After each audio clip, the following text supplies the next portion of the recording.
4:30 in the morning, August 26th, 1986. Two people walk out of a bar on the Upper East Side of Manhattan and head into Central Park together. One of them is 18-year-old Jennifer Levin. The other is 19-year-old Robert Chambers, 6'5", square-jawed, prep school educated, and known to everyone who saw them leave together. Less than 2 hours later, Jennifer was dead. And by the time the sun was fully up, Robert Chambers had already decided exactly how he was going to explain it. He was going to say, it was her fault. New York City in 1986 was a different place. Over 1,500 murders that year. Crime was rampant. The city was loud and dangerous and alive. Jennifer Levin had just graduated from a Manhattan private school, 18 years old, about to start college in Boston. Her friends described her as loyal, funny, grounded. A girl who was always there for the people she loved. Robert Chambers looked the part of the Upper East Side golden boy. Prep school, Catholic altar boy, rumored childhood playdates with John F. Kennedy Jr. But the image was a performance. His mother, an Irish immigrant nurse, had worked extra shifts for years to give him access to that world. Behind the good looks and the blazers, Chambers had been stealing from classmates and teachers since his teens. A serious drug habit by the age of 14. Expelled. Dropped out of university after one semester. By the summer of 1986, he was directionless, charming, and running out of people to steal from. Dorian's Red Hand was the bar. Upper East Side, popular with the prep school crowd. Both Jennifer and Robert were there on the night of August 25th. They had briefly dated. It had not ended cleanly. That night, Chambers got into an argument with his girlfriend. Jennifer was there. The two of them left the bar together at approximately 4:30 in the morning. That was the last time anyone saw Jennifer Levin alive. At approximately 6:15 in the morning, a cyclist riding through Central Park near 5th Avenue and 83rd Street noticed a figure by a tree behind the Metropolitan Museum of Art. She thought the woman was sleeping. She looked again. Jennifer Levin's body was partially clothed. Her bra and top had been pulled up. Her body and face were covered in scratches and bite marks. Deep red marks across her neck. Her left eye swollen shut.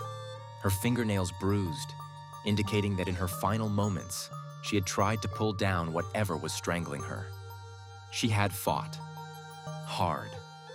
The medical examiner determined the cause of death: asphyxia by strangulation.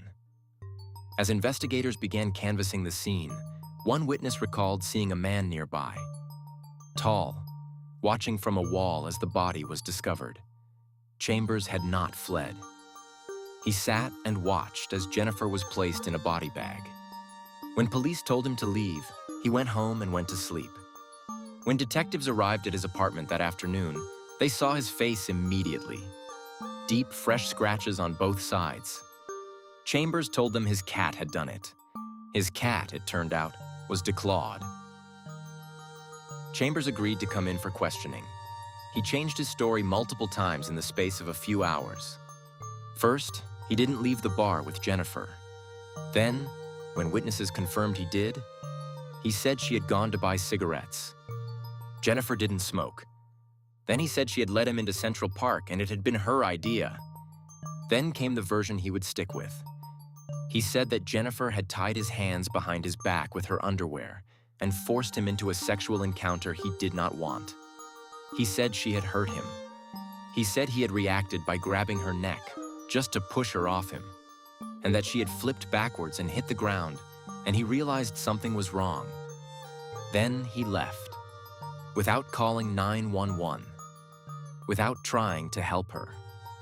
Robert Chambers, 6'5", 220 pounds, claimed that Jennifer Levin, 5'4", half his weight, had sexually assaulted him. Prosecutor Linda Fairstein, head of the Manhattan District Attorney's Sex Crimes Unit, later said, "In more than 8,000 cases of reported assaults in the last 10 years, this was the first in which a male reported being sexually assaulted by a female." Chambers was arrested and charged with second-degree murder, and his defense team got to work. The trial of Robert Chambers began on January 4th, 1988, 13 weeks. His defense attorney, Jack Littman, had a strategy. And the strategy was not to defend Robert Chambers. It was to prosecute Jennifer Levin. Littman claimed Jennifer had a sex diary. He argued her sexual history was admissible evidence. He painted her as aggressive, promiscuous, and the instigator of her own death. The tabloids ran with it. The New York Daily News published the headline, "How Jennifer Courted Death." Her mother, Ellen Levin, later said, "I felt like I was burying my daughter every time I opened the paper." For 13 weeks, the jury heard the case.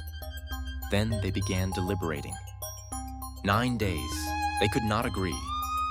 And then, while the jury was still locked in that room, something happened outside the courthouse that changed everything. A home video surfaced, shot at a party while Chambers was out on bail, weeks before the trial began. In the video, Robert Chambers picks up a Barbie doll, holds it to the camera, and says in a mocking voice, "My name is..." Then he twists its head off, looks down, and says, "Oops, I think I killed it." At the same party, he is seen making choking and gagging gestures.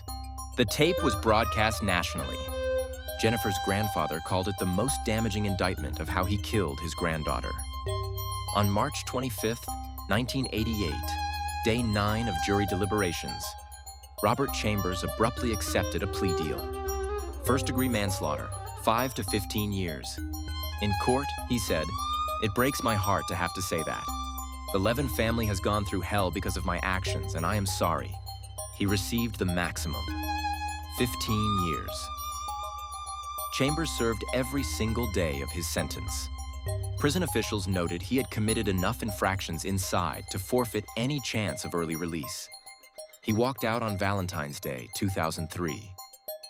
5 years later, he was arrested again, selling cocaine out of his apartment on East 57th Street. Sentenced to 19 years. As Ellen Levin told reporters, "He got more time in prison for selling drugs than for murdering my daughter." He was released from prison in July 2023. He is currently on parole until 2028. Jennifer Levin's mother never stopped fighting. After her daughter's death, she campaigned successfully to extend New York's rape shield law to homicide cases, so that victims could no longer have their sexual histories weaponized against them in death. A law that exists, in part, because of what was done to Jennifer in that courtroom. Jennifer Levin was 18 years old. She was about to start college. Her friends say she was a nerd, loyal, funny, always there for the people she loved. The tree behind the Metropolitan Museum of Art is still there. Most people who walk past it every day have no idea what happened there. But Robert Chambers does.